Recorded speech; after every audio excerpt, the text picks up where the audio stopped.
하나님께서 이 밤에 우리 모두에게 한량없는 은혜와 큰 축복과 능력으로 함께해 주시기를 간절히 소원합니다.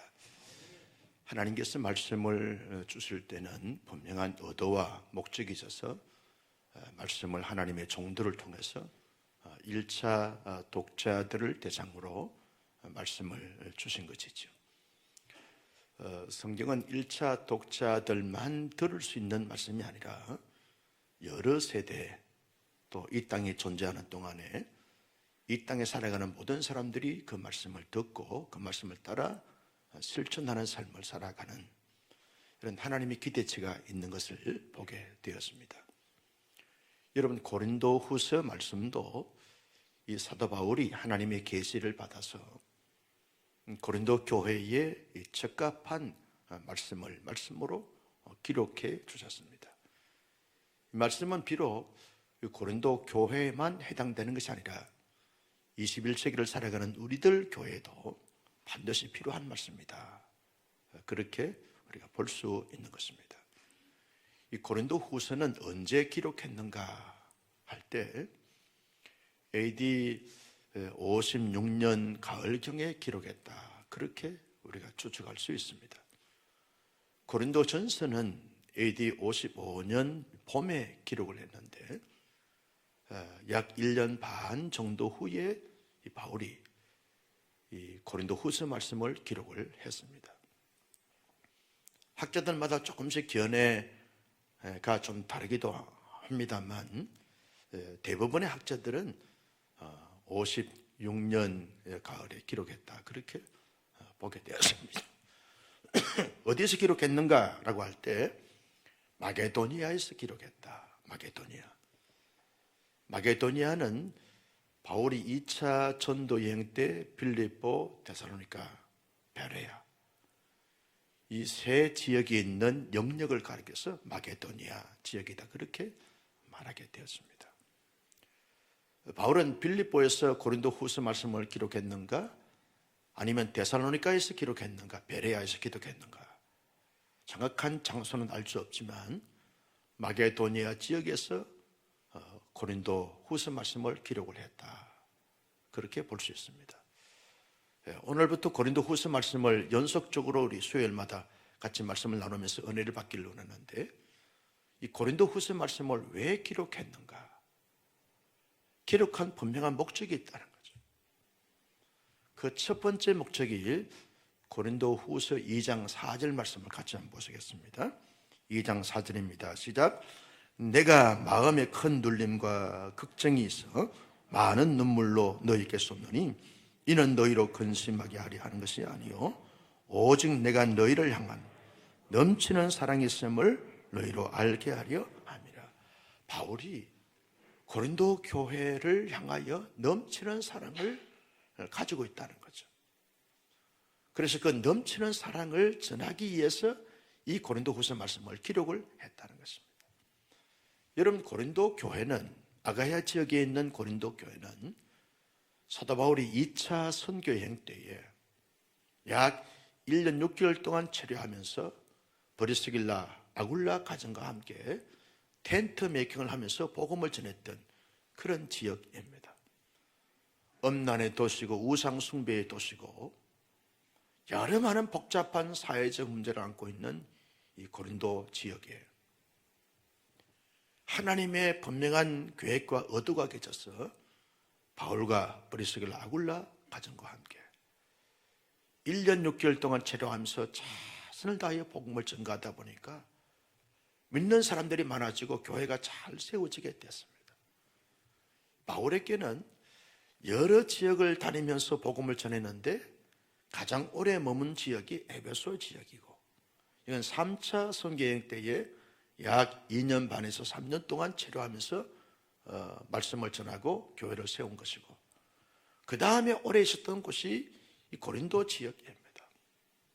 1년 6개월 동안 있으면서 교회를 세우고 믿는 사람들이 많아지고 세례를 베풀고 그리고 교회가 든든히 세워지면서 바울에게는 잊을 수 없는 진한 감동이 있었어요. 그 진한 감동이 있어서 정말 사랑하는 이런 고린도 교회 성도들이 됐습니다. 그래서 고린도 교회 성도들이 형편과 처지가 어떠하든 상관없이 바울에게는 본인이 개척한 교회고 본인이 잘 양육한 성도들이기 때문에 잊을 수 없는 거죠. 깊은 사랑이 있었습니다. 이런 사랑하는 마음과 관심에 대해서 기록하고 있는 것이 고린도 후서 말씀입니다. 여러분, 우리가 고린도 후서 말씀을 이제 앞으로 연속적으로 말씀을 같이 살펴보면서 터득하겠습니다만, 이 고린도전서 13장도 사랑장이지만 고린도 후서 전체의 말씀을 통해서 바울이 얼마나 고린도 교회 성도들을 사랑하는지 그 진한 사랑을 느끼게 되었습니다. 여러분, 진한 사랑을 현대말로 뭐라 그래요? 찐사랑이라 그러잖아요. 자오를 보면서 나도 당신을 찐사랑으로 사랑합니다. 시작. 이게 바울과 고린도 교회 성도들의 관계라는 거예요. 형식적이고 가식적이고 흉내만 내는 그런 겉모양만 가지고 있는 그런 사랑이 아니라 찐사랑으로 사랑을 실천했습니다.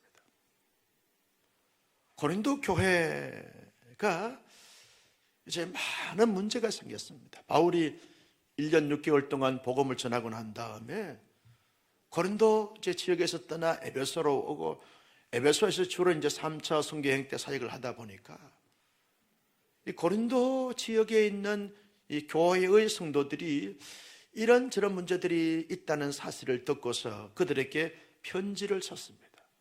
그것이 고린도전서 말씀입니다.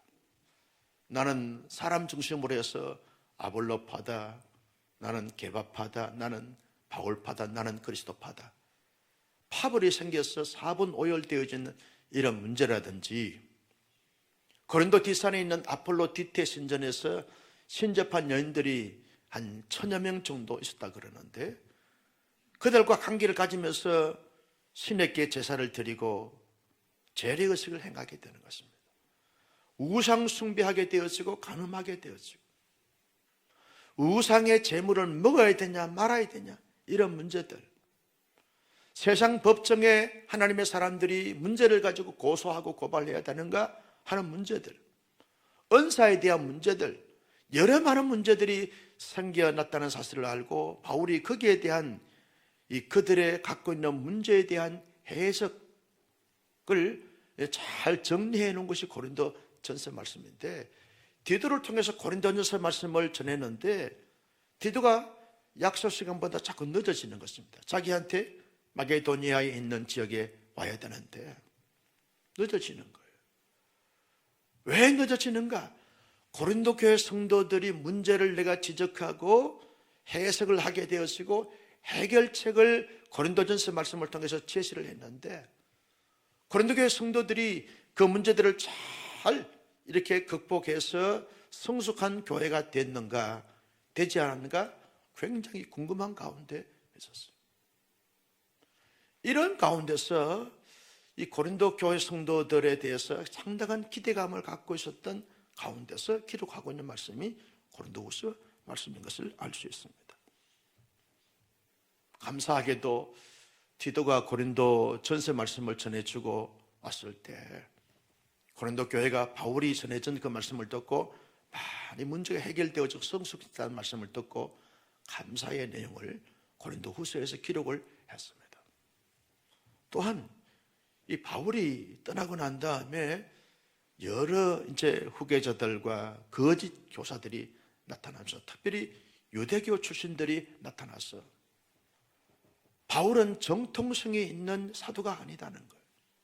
사도는 예수님의 살아 계실 때 그때 예수님과 함께 훈련받고 예수님과 죽으심과 부활을 친히 경험하고 목도했던 이런 사람들을 중심으로 세운 것이 사도들인데 바울은 예수의 제자도 아니고 예수의 죽으심과 부활의 그 사건을 친히 경험한 사람도 아닌데 어떻게 바울이 사도권을 가지고 사도라고 말하는가 하는 거기에 대한 시비를 자꾸 거는 거죠.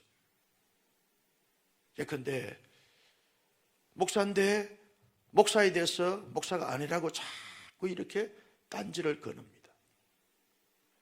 거기에 대해서 나는 어느 신학교에서 어떻게 공부를 했고 어디에서 몇 년도에 어느 노에서 목사 안수를 받아서 내가 정식 목사입니다 라고 이제 말을 하면 되어지는데, 안수받은 이 분명한 어떤 단체가 소개할 수가 없는 거죠.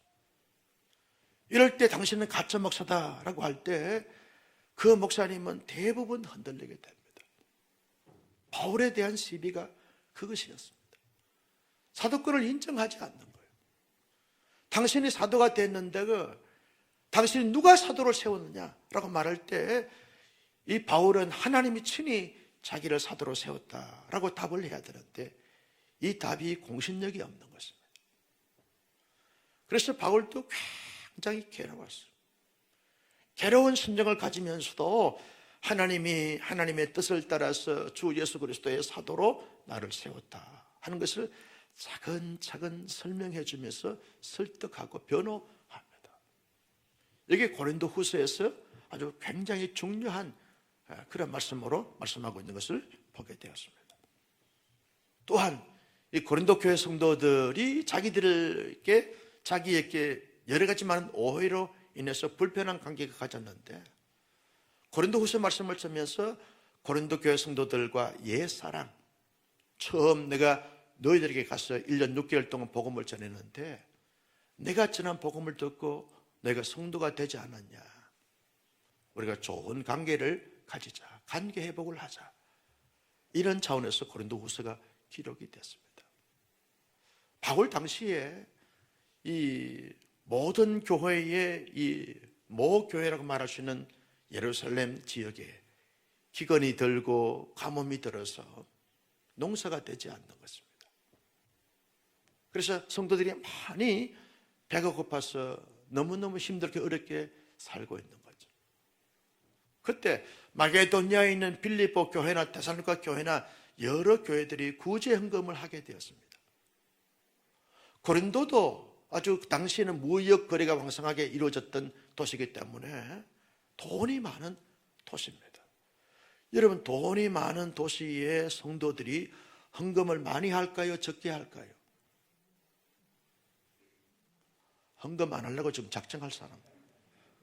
여러분, 돈이 많은 도시의 성도들이 그 교회 생활하면서 11조 생활하고 헌금 생활하니까 교회 재정에 여유가 있는 것입니다. 그런데 교회 운영을 위한 재정이 아니라 특별히 예루살렘 교회의 그 가난과 기근을 위해서 우리가 돕고자 구제헌금을 하자.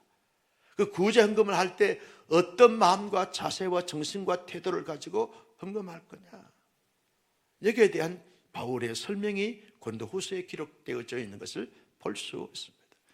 이런 등등의 이유들로 인해서 고린도 후서 말씀을 기록하면서 고린도 후서 말씀을 이런 목적과 의도로 기록됐다는 사실을 우리가 먼저 인지하시고 말씀을 깊이 들어가다 보면 말씀 한 단어 한 단어가 아주 새롭게 들리게 되어지고 큰 감동과 도전을 받게 되어진다는 것입니다.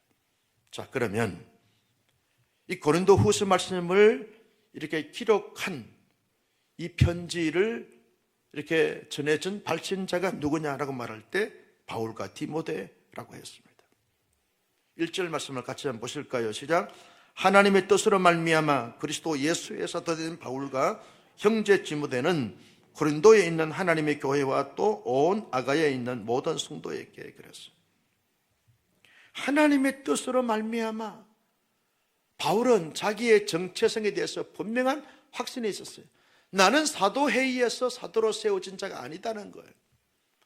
베드로처럼, 야고보처럼, 요한처럼 사도회의에서 사도가 되어진 것은 하나님의 뜻으로 말미암아 예수 그리스도의 사도가 된 나 바울이다. 하나님이 세우셨다는 거예요. 여기에 대한 굉장한 자긍심과 자부심을 갖고 있었습니다. 사람들이 세운 것이 아니라는 거예요. 사도회에서 세운 것이 아니라는 거예요.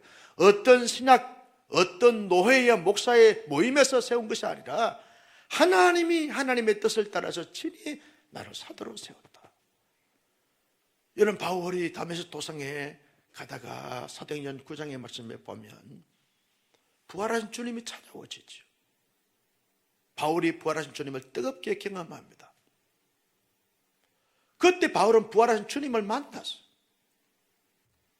이것이 사도로서 충분한 자격과 조건을 갖추게 되었을 것입니다. 그래서 바울은 사람들이 인정하든 인정하지 않든 당당하게 큰소리칩니다. 나는 하나님의 뜻으로 말미암아 예수 그리스도의 사도가 됐다. 이 자기의 아이덴티티를 분명하게 했던 것을 볼 수 있어요. 전혀 기죽지 않습니다. 비교하지 않습니다. 위축되지 않습니다. 불안에 떨지 않습니다. 당당합니다. 야심차입니다. 나는 하나님의 뜻으로 말미암아 그리스도 예수의 사도가 됐다. 그렇게 말씀을 합니다. 그리고 그 하나님의 뜻으로 말미암아 그리스도 예수의 사도가 된 이 바울은 동력자가 있었어요. 그 동력자가 누굽니까? 디모데입니다. 디모데와 바울은 나이의 차이가 많습니다. 바울은 다른 말씀에서 나의 영적인 아들이라고 말합니다. 그런데 그 아들을 주종관계로 두지 않았습니다. 사람들은 바울과 바울의 제자인 디모데로 생각하면 주종관계로 여겨지지만 바울의 실제는 이 디모데를 자기의 동력자로 깊은 사랑과 동등한 위치에서 역할만 다를 뿐이지 아주 디모데를 진심으로 사랑하고 존중하고 아끼면서 함께 기쁨으로 동력했던 끈끈한 관계가 이루어졌던 것을 볼 수 있습니다. 우린 바울과 이 디모데의 관계를 보면서 깊은 형제의식, 형제애를 가지는 것이 얼마나 중요한 신앙생활의 모습이어야 하는지를 발견하게 되었습니다. 내 마음에 드는 사람은 나와 함께 동력자이고 내 마음에 들지 않는 사람은 언젠간 내칠 사람으로 그렇게 배척할 사람으로 그렇게 취급하는 것이 아니라 정말 하나님의 한 공동체의 지체로 삼아주시고 묶어주신 이상은 이 바울과 디모데의 관계를 끈끈한 사랑의 관계로 만들어가는 것이 이게 건강한 신앙생활이고 교회생활이다. 그렇게 볼 수 있는 것이죠. 자, 그러면 이 발신자인 바울과 디모데가 누구에게 기록하는가? 고린도에 있는 하나님의 교회, 하나님의 교회. 여러분 언젠간 이제 말씀을 여러 차례 좀 드린 것 같은데 이 우리나라의 이단들은 좋은 말은 다 먼저 가져가 버렸어요. 하나님의 교회도요, 안산홍 씨, 장길자 씨 이런 사람들이 하나님의 교회입니다. 우리 한국에 있는 전 세계에 있는 하나님의 교회는 이단이에요. 그 하나님의 교회는 하나님 아버지를 섬기는 것이 아니라 하나님 어머니를 섬기는 거예요. 그러니까 여성들이 얼마나 좋아하는지 몰라요. 교회 가면 날마다 하나님 아버지 그러는데 별로 아버지에 대한 좋은 이미지도 없고 인상도 없는데 아버지에 대한 상처만 많은데 하나님 아버지 하니까 자기 육신에 자기에게 상처를 준 아버지가 자꾸 생각이 나면 트라우마가 자꾸 생기는 거예요. 그런데 하나님의 교회 가니까 하나님 어머니, 그러니까 얼마나 어머니 품 안이 따뜻하고 위로가 되고 격려가 되니까 하나님 어머니 하면서 눈물을 쭉 흘리는 거예요. 그러면서 많은 여성들이 하나님의 교회로 빠져든다는 거죠. 우리 가운데 귀한 우리 여성도님들도 하나님 어머니가 좋아요? 하나님 아버지가 좋아요? 여러분 하나님 어머니 따라가면 안 돼요. 하나님 어머니는 존재하지 않습니다. 하나님 아버지가 유일하신 아버지이신 줄로 믿으시기를 바랍니다. 남녀 성차별하는 게 아닙니다. 하나님 아버지, 남성과 여성이 아니라 하나님 아버지라니까. 영이신 분인데 무슨 성이 있어요? 하나님 아버지, 그 아버지를 섬기는 거죠. 여러분 고린도 교회는 고린도에 있는 하나님의 교회라는 거예요. 여러분 우리 온사랑 교회가 이 건선동에 있는 하나님의 교회가 되어져야 할 줄로 믿습니다. 하나님에 의해서 세워진 교회, 하나님을 위해서 존재하는 교회, 하나님의 기쁨이 되는 그런 교회, 하나님이 보실 때 참 자랑스럽다. 이렇게 힘들고 어렵고 많은 죄악이 간영한 시대 속에 살면서도 여호와 하나님을 기뻐하게 해드리고 하나님 중심으로 살아가는 너희 하나님의 교회를 보니까 내가 참 기쁘다. 이런 말씀을 듣는 것이 우리 온 사랑 하나님의 교회가 되어져야 한다는 것입니다. 여러분, 그리고 아가야 지역의 교회를, 아가야 지역, 고린도는 아가야 지역의 한 지역을 말합니다. 아가야 지역은 고린도 지역의 좀 더 보다 강해적인 지역을 말하게 되어서는 거죠. 근선동에 있는 온사랑교회, 고린도에 있는 하나님의 교회지만 수원에 있는 하나님의 교회들을 말하고 있습니다. 여기에서 하나님은요, 고린도에 있는 한 교회만 하나님이 주목하는 것이 아니라 아가야 지역에 있는 모든 교회를 하나님의 교회로 여기고 인정하고 하나님께서 관심의 대상과 사랑의 대상과 사역의 대상으로 삼고 계신다는 거죠. 여러분, 사람들이요, 자꾸만 시설 좋고 대형적이고 프로그램 좋고 이런 교회를 하나님의 좋은 교회라고 생각하고 개척교회, 어려운 교회, 이렇게 힘든 교회, 미자리 교회, 이런 교회들을 마치 하나님의 교회가 아닌 것처럼 생각하는 경향들이 많아요. 유명세가 있는 그런 교회들은 참 하나님으로서, 하나님 앞에서 참 기쁨이 되는 교회라고 생각하고, 무명의 교회는, 한 동네 교회는 그저 초라한 교회라고, 불쌍한 교회라고 생각하는 경향들이 많습니다. 하나님의 시선에서는 그렇게 보지 않아요. 여러분, 건강한 아들도 내 아들이고 병든 아들도 내 아들인데, 하나님의 관심은요, 병들고 힘들고 어려운 교회의 목회자들과 성도들을 더 깊이 사랑하고 더 뜨겁게 사랑하는 거죠. 그래서 이번 노예에서 결정을 했어요. 우리 노예사 안에 미래 자립, 앞으로 자립되어질 그런 교회의 목회자 사모님들을 1박 2일 초청을 해서 최선을 다해서 섬겨드리면서 위로해드리려고 그래요. 여러분, 사이즈가 좀 되는 교회들은, 목회자들은 대우를 잘 받아요. 한 목사도 여러분들이 얼마나 사랑을 많이 해주는지 대우를 잘 받고 있어요. 그런데 개척교회, 미자리 교회들은 성도들이 없어요. 목사님, 사모님들 위로해 줄 자가 없어요. 그래서 우리 노예사 하죠. 좀 사이즈가 있는 교회들이 10세일반 도네이션 해가지고, 이분들 잘 섬겨서 당신들은 위대한 목회자입니다, 당신들은 대단한 사역을 하고 있습니다, 당신들이니까 그렇게 사역하고 있습니다, 힘을 내십시오, 우리가 당신들의 마음을 헤아립니다, 존경합니다, 존중합니다.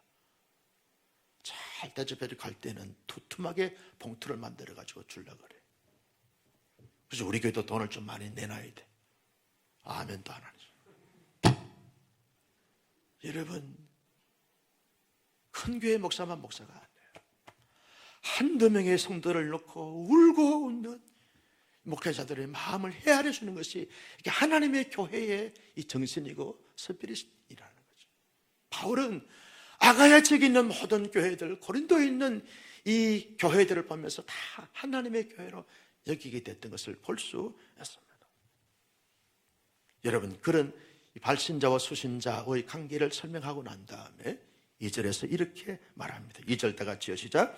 하나님 우리 아버지와 주 예수 그리스도로부터 은혜와 평강이 있기를 원하노라. 바울은요, 이렇게 말합니다. 하나님 우리 아버지와 주 예수 그리스도의 은혜와, 하나님의 헤세드, 은혜, 자비, 은총, 긍휼, 인애, 고린도에 있는, 아가야에 있는 정말 고분군투하면서 영적 싸움을 치열하게 싸고 있는 성도들을 이루하면서 하나님의 은혜가 너희들에게 드려지기를 원한다. 왜냐하면 하나님의 은혜가 없으면, 하나님의 뜨거운 사랑이 경험되지 않으면, 하나님의 능력이 체험되지 아니하면 사역할 수가 없죠. 신앙을 지킬 수가 없는 거죠. 많은 사람들이 엄난에 빠집니다. 우상숭배에 빠집니다. 파벌에 빠집니다. 잘못된 거짓 교사에 빠져서 은사의 이 흔적이 돼가지고 올바른 건강한 신앙생활을 하지 못하는 것을 볼 수 있습니다. 그래서 아가야 지역에 있는 모든 교회들, 고린도에 있는 모든 교회들에게 하나님의 은혜가 넘치기를 원한다. 이게 바울과 디모데의 솔직한 마음이고 기도의 제목입니다. 여러분, 우리 교회를 위해서, 예배를 위해서 기도할 때마다 하나님, 나에게도, 온 교우들에게도, 온 우리 교육자들에게도 하나님의 은혜가 넘쳐나게 하여 주옵소서. 이 기도가 정말 중요한 기도입니다. 하나님, 내가 은혜 없이는 살 수 없습니다. 우리 가정에 하나님의 은혜가 없이는 살 수 없습니다. 우리 교회 하나님의 은혜를 체험하지 않고는 이 시대에 살 수 없습니다. 하나님 은혜를 베풀어 주옵소서. 바울이 그 마음을 담고 고린도 교회에 인사말을 하게 되는 거죠. 너에게 평강이 있을지로다. 에이레네, 자유, 평강, 샬롬. 여러분, 하나님의 은혜가 들어지게 되었으면 내 마음에 자유와 기쁨이 있습니다. 눌림이나 쫓김이 있는 것이 아니라 마음에 자유와 기쁨이 있습니다. 행복이 넘치게 되어지는 거죠. 그래서 바울에게 정말 고린도 교회나 아가야 지역에 있는 교회들을 보면서 너무너무 필요한 인사말을 첫 번째 열면서 말씀을 시작합니다. 하나님의 은혜와 평강이 너희에게 있기를 원하노라. 나는 우리 온사랑교회 성도님들이 이 어려운 시대를 살아가면서 하나님의 은혜와 평강이 여러분 마음에, 심령에, 가정에, 우리 교회에, 이 민족의 온 세계에 넘쳐날 수 있기를 주님의 이름으로 축복합니다. 영적인 교훈입니다. 첫째는 우리 자신이 하나님의 뜻에 따라 성도가 되었다는 믿음과 확신을 가지며 살아가는 것이 중요합니다. 내가 성도가 되고 싶어서 된 것이 아닙니다. 내가 온사랑 교회 담임 목사가 되고 싶어서 된 것이 아닙니다. 여러분이 장로님이 되시고 권사님이 되시고 안수 집사가 되시고 성도가 되신 것은 하나님의 뜻에 따라 됐다는 거예요. 여기에 긍지와 자부심이 있습니다. 내가 열심히 해서 됐지, 거기에서 교만이 나오고 잔만이 나옵니다. 하나님의 뜻에 의해서 됐지, 하나님의 절대 주권하에 하나님의 의도가 있고 계획이 있어서 내가 온사랑교회의 정직이가 되고 주권자가 됐지. 여기에 감동했습니다. 감격했습니다. 웬만한 시험과 시련이 온다 할지라도 흔들리지 않습니다. 굳건합니다. 담대합니다. 그 직분과 직책의 사명을 잘 여건히 감당해 가는 자가 되었습니다. 여러분들이 온사랑교회에 오고 싶어서 오신 것이 아닙니다. 하나님의 뜻에 따라 오게 하셔서 오신 줄로 믿으시기를 바랍니다. 그러면 하나님의 절대 주권에 우리가 순복해 가는 거죠. 흔들리지 않습니다. 시험 들지 않아요. 당당하게 굳건하게 서 있습니다. 자기의 사역을 늦건히 감당해 가랍니다. 이게 좋은 성도고 좋은 교회입니다. 두 번째 교훈이 뭡니까? 모든 교회를 볼 때 하나님의 교회로 보라는 거예요. 큰 교회, 유명한 교회, 그 교회만 하나님의 교회가 아닙니다. 개척교회, 그리고 힘든 교회, 어려운 교회들도 하나님의 교회로 보라. 하나님의 교회로 보라는 거예요. 여기에 우리의 시선이 열려야 합니다. 하나님이 보실 때는 좋은 교회, 그렇지 않는 교회가 없어요. 다 하나님께서 보실 때 다 이 그리스도의 피로 값주고 세우신 교회이기 때문에 하나님의 교회로 보는 거죠. 모든 교회를 축복하는 거죠. 지난번 부흥에 다녀갔던 건호 교수님이 카톡이 왔어요. 목사님, 부흥이 끝나고요, 온사랑 교회 옆에 있는 도를 지나갈 때마다 자기가 선포하고 지나간다는 거예요. 온사랑 교회 부흥하게 하옵소서, 축복하게 하옵소서. 내가 그 카톡 받고 밥 사줘야지. 그래서 여러분 축복하는 거예요. 모든 교회들 축복. 여러분 지나갈 때마다 교회가 보이면, 간판이 보이면 그저 주님의 이름으로 축복합니다. 하나님의 교회여 잘 될지어다, 평안할지어다 축복하고 지나가시라는. 차를 먹어 가다가도 교회가 보이고 종탑이 보이면 주여, 저 교회에 빛나는 십자가, 정말 예수 보혈로 세워진 저 교회에 하나님께서 복의 복을 더하여 주옵소서. 저 교회 목사님 축복하시고 장로들 축복하시고 성도들 축복해 주셔서 하나님의 교회를 평안하게 든든하게 잘 생각하게 하여 주옵소서. 절대 비교하고 폄하하고 무시하지 말라는 거예요. 그게 하나님의 임재가 있습니다. 하나님의 교회로 보라는 거예요. 모든 교회를 볼 때 하나님의 교회로 보는 이 시각이 열려야 여러분 하나님의 나라의 백성으로서 합당한 삶의 모습을 가지게 되어지는 것입니다. 교회에 대해서 부정적인 어떤 요소가 있다 할지라도 덮어줘요. 사람들이 모이다 보니까 그럴 수 있지 뭐. 주님의 이름으로 축복합니다. 그래서 축복을 선포하고 여러분 다니다 보면 그 교회가 그 복을 받을 수 있는 그릇이 안 되게 되면 그 복은 다 어디로 와요? 어디로 와요? 아니 온사람 교회로 온다 그래야지.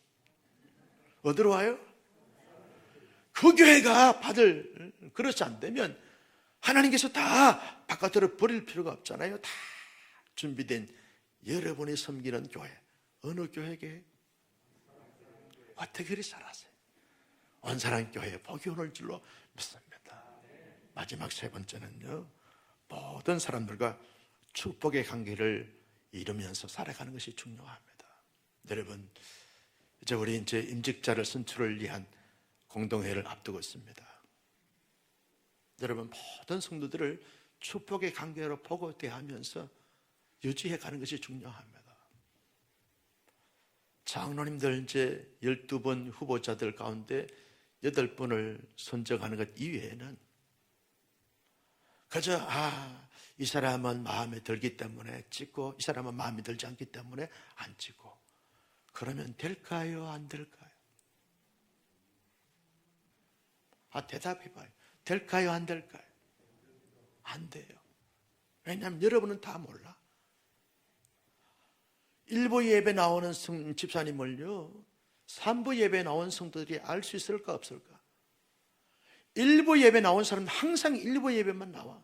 3부 예배 나온 사람들은 1년에 한두 번 빼고 항상 3부 예배만 나와. 어떻게 알겠어요? 목사는 알아. 이 집사님 1부 예배 나와, 2부 예배 나와, 3부 예배 다 알아. 그러면 여러분들이 선거관리위원회에서 다 후보자를 내정을 하고 공포를 해서 당회에서 다 인정을 했어요. 단임 목사가 최종적으로 체크를 해서 다 공포가 됐어요. 그러면 목사가 이분은 그저 우리 장로님으로, 이분은 안수집사로, 권사로 이렇게 여러분 찍으셔야 됩니다. 그러면 순종해야 될까? 순종 안 해도 될까? 순종하는 사람은 양이 되고 순종하는 사람은 염소가 되는 거예요. 좌우를 보면서 염소가 될래요? 양이 될래요? 물어보세요. 나는 우리 온사람 교회가 이런 공동회가 축제적인 분위기를 만들어가기를 주님의 이름으로 축복합니다. 조금 미흡할 수 있어요. 그러나 시간이 가고 세월이 가고 여러 가지 많은 사건과 사연을 경험하다 보면 다 성숙해집니다. 여러분은 처음부터 성숙해졌습니까? 그렇지 않아요.